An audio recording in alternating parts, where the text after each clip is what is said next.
Chapter 5. Love. First love. Between us, Mary, there stands an unknown God, Khalil Gibran. I was in 10th grade when I first came across Khalil Gibran's books. I dove into his words without knowing who he was or where he was from. I had not yet tasted the sweetness of love or the bitterness of life, but his love poems and spiritual prose enthralled me. It was probably his poems that first put me in touch with something ineffably beautiful and sacred within myself. When I read the Prophet and Jesus, the Son of Man, I felt a deep sense of reverence for and intimacy with Jesus. This was a new experience for me, as I had previously been exposed only to dry, moralistic Christian teachings of good and evil. Even more fascinating were the love letters between Gibran and Mary Haskell, his close friend and spiritual partner. The letters painted my inexperienced teenage heart longing for true love. I ended the many long nights of my high school years reading Gibran's poetry. I still remember how Gibran described his love in this following simple yet elegant sentence. Demonstrations of love are small compared with the great thing that is hidden behind them. Gibran's tender spirit and his language moved me deeply even though I had never fallen in love. His words dug into my heart as if I were experiencing it myself. When love beckons to you, follow him, though his ways are hard and steep, and when his wings unfold you, yield to him, though the sword hidden among his pinions may wound you. I promised myself that when love found me, I too would pour all of myself into it, without calculation or fear, even if deep pain lurked behind it. But as everyone knows, love does not arrive just because you want it to, or think you are ready for it. In fact, elusiveness seems to be the nature of love. The harder you try to grasp it, the further away it remains. A few years later, I woke up one morning and realized that my long-awaited love had finally found me. He was like an unexpected guest walking straight into my heart, regardless of my will or readiness. It is embarrassing for a monk to talk about his first love, but she was an American missionary whom I met by chance on the streets of Seoul. I was interested in religion and spirituality, so we had a lot to talk about. She taught English to me and my friends, and we helped her learn Korean. Although she was several years older than I was, we shared several interests beyond religion and languages. We both liked George Winstone's music, Luc Besson's films, and musicals like Les Miserables. I made her mixtapes and she baked me cookies and pies, even though I rarely had a chance to be with her one-on-one. I looked forward to seeing her, even if it was in a class setting. Soon I realized this was not just a youthful crush, it was love. But could this love come to fruition? It was fated to be one-sided. In her eyes, I was just a high school student. She was due to return to the US after 6 months, back to her longtime boyfriend. It was clearly not going to work out, but I could not do anything about how I felt. When love finds you, it consumes you. Everything else becomes unimportant. My thoughts were circling her all day long, and my heart was wide open and vulnerable. Everything looked more vivid and meaningful. I felt so happy when I thought about her, as if I were flying to the highest peak in the world with her. But as the date for her to return home approached, I also felt unbearable sorrow. I was so very happy and at the same time in acute pain. 2 weeks before her departure for the US, I felt my selfishness gradually dissipate. Nothing was important other than her. It was like I was disappearing from the world, leaving only her in it, as though everything in the world sprang from her. That was when I finally understood what Gibran meant when he said there was an unknown God between him and Mary. Love seemed so sacred and mysterious, like the work of a God far more powerful and significant than either of us. All of Gibran's words took on new meaning. The whole world appeared quite different to me. 3 years after she left Korea, she wrote to me to announce her wedding. She would finally be marrying her boyfriend. At the point I was in college in California, I wanted to fly to the south to congratulate her, but I had neither the money nor the time. What really stopped me from attending her wedding, though, was the fear that seeing her get married would be too painful. I would only send a letter wishing her the best, along with a small present. 2 years later, I graduated from college and decided to drive cross-country with a friend. When we passed through her town, I called and asked if she would like to have coffee with me. She was thrilled to see me, and we reminisced about our time together in Korea. Her husband came with her and treated me warmly. He was a kind-hearted person, just like her. After college, I lived in Cambridge, Massachusetts, where I was studying for my master's degree. I frequently visited Boston's South End, where Gibran's family lived after immigrating from Lebanon at the end of the 19th century, when the South End was one of the largest slums in Boston, populated largely by Syrian and Lebanese immigrants. Today, though, it's a beautiful neighborhood with New England red brick buildings.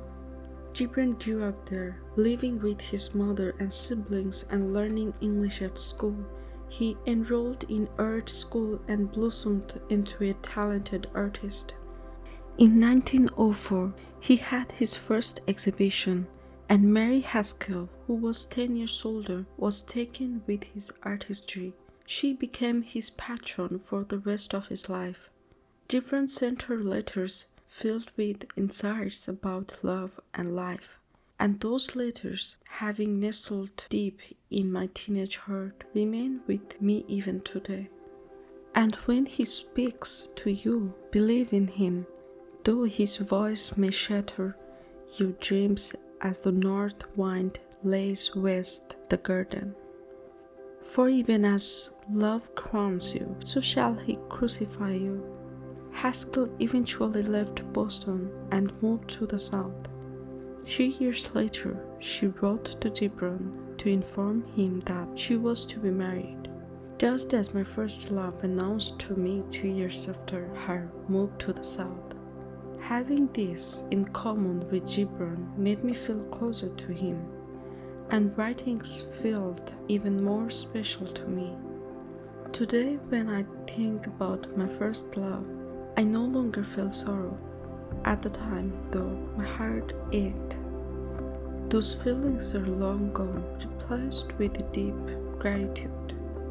I am so grateful to my first love, to Gibran, and to the universe for introducing me to the wonder of love and devotion, and to the feeling of being truly alive, and for giving me the experience of a vanishing ego, a universe of infinite meanings, and a glimpse of God. If you look for love in pursuit of what it can give you, it will hide itself. If you ask love to arrive because you are now ready, it will skip your door. Love is like an uninvited guest. Love will come when it wants to. Love will leave when you ask more of it. If you attempt to find a love that meets certain criteria, your new love may also make certain demands of you. Drop your demands quickly when love knocks on your door. Love is warm and freeing. It is innocent like a child without hidden agenda. We can determine how close we are to someone by asking, can I act like a little kid in front of that person? When we love someone, we feel like a little kid in our heart. When I began looking for my first teaching job, I thought it was similar to going out on a date. I might like it, but it might not like me. Or it might like me, but I might not like it. To cook something delicious, you need time for the ingredients to marinate. To build a lasting relationship, you need time for trust to develop. When you are dating, temper your enthusiasm. You may ask, what is wrong with expressing my honest feelings? Why can't I give her a gift and tell her I love her? Your words and gifts will mean more to her when she is ready. Love her, not your feelings. Love needs to be balanced. If you like him more than he likes you, give him time and space to catch up. It is important to hold back your emotions when your feelings are not imbalanced with his. Haemin Sunim, I found myself getting so upset with him. At first I thought it was because I did not like him, but then I realized it was because he was not interested in me. Anger for no reason could be the expression of a crush. In elementary school, I met a tall girl who made fun of me. Later I learned she was doing it to get my attention. That was my first insight into the complexities of human psychology. One of the worst feelings is to believe that you don't matter. Look around you. Have you intentionally or unintentionally ignored anyone? Only when we are hurt do we think of someone whom we have hurt and feel true remorse. The end of a relationship reveals what we are made of. Move away just one step from your stubbornness and anger. That one step is more significant than 10 steps when things are fine. It will diminish your pain and rescue you from insanity. The heart is lower than the mind. The mind knows you must part ways, but your heart does not. This is because your feelings are settled deeper in your heart. When one day, after many days of disappointment, your partner deals the final blow, the light finally dims in your heart. Falling ginkgo nuts are like a failed relationship. Once so lovely hanging from the tree, they emit a stink as they are crushed underfoot. Be as gentle in ending a relationship as you were in starting it. Proof of having really loved. You do not speak ill of your ex even after your relationship has ended. Sometimes after a relationship is over, you catch yourself thinking, I hope she is happy, without bitterness. This is a sign you have moved on. Pain caused by one person can be healed by another. But before you go out to meet someone new, make sure to give yourself time to be whole again. Otherwise, you may end up using the new person you met. An exceptional relationship is not one with a good beginning, but one with a good ending.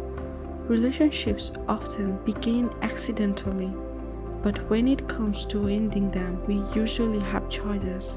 Choose the ending wisely.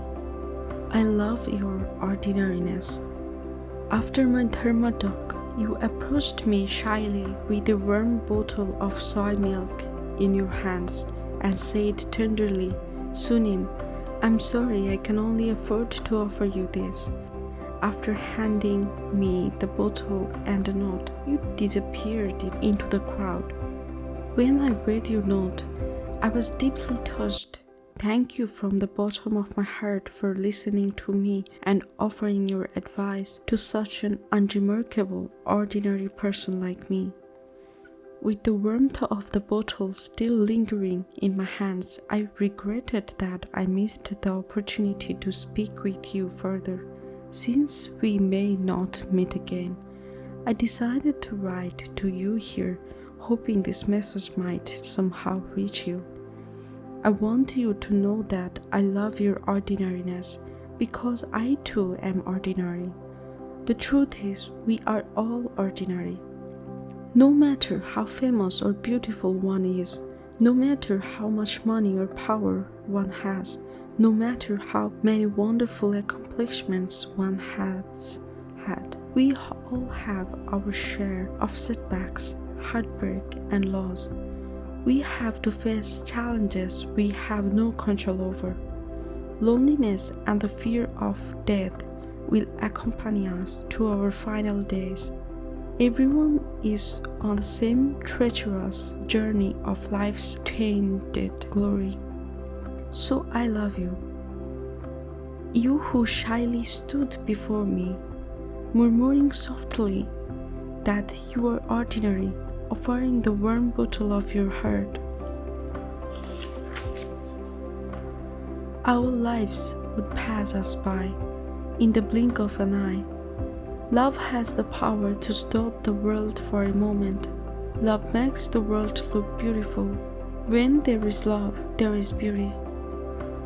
When love is drying up in your life, look for the beauty around you. That is where love can be found. You are beautiful, not because you are better than others, but because there is only you who can smile like that. May you fall in love with your unique self. One summer night, I look up and focus on one star out of many. The star also chooses to look at me. Out of all the people on earth, a meeting between two people is like this, a rare cosmic event. It is 1 in a million, a billion, a trillion. Love is trusting someone, being there for someone, being ready to listen with a tender heart, for no other reason than love. At times, we are not sure whether what we feel is love. At the moment, ask yourself this: am I happy to give more even after having given a lot? If the answer is yes, and there is no regret afterward, then that is probably love. Love means loving someone the way she is. Wanting her to be a certain way is not love, but your desire. Do not attempt to improve someone in the name of love. It is improvement only in your eyes, not in hers. If something is meant to blossom into a relationship, it usually works out without much difficulty. If you are the only one putting in effort, then let him go. This may relieve the pressure and motivate him to make effort. If not, then it will open up a new path for you. Love comes naturally and effortlessly. If you try to love someone, then it is not real until you stop trying. A casting director auditions many actors, but recognizes the right one as soon as he walks in. It can be the same with a new house, a diamond ring, a future spouse. If you are hesitant, then you might not have found the right one yet. Love her without what if, without calculation, without second guessing, without comparing her to others. Love her with the steadfast conviction of your soul. If one of you is unshakable, then the relationship can last. Please don't call it love. What you are experiencing is infatuation, with no commitment or responsibility. Infatuation is not love, because it begins and ends with you. It is more about your feelings and less about the other person. When we are in love, we like to do nice things for the one we love, but it is equally important to refrain from doing unnecessary things. We often overlook that part. We like to get involved in other people's business, thinking we are doing so for them. We offer unsolicited help and interfere with their lives. We take away their power and make them feel incapable.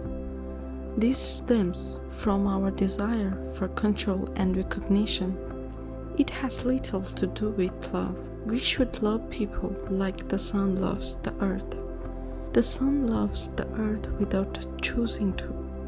It nourishes trees and flowers, expecting nothing in return. It does not withhold its rays, but brightens everything with its presence. Like Khalil Gibran said, love each other like two pillars supporting the same roof. While looking out on the horizon together, allow space between you and your loved one. Without it, you will suffocate and exhaust your love. Remember this. When you struggle to hold on to her, she lives. When you decide to let her go, she stays. We do things for the one we love, but sometimes just being there expresses even deeper love. Give the gift of your full presence.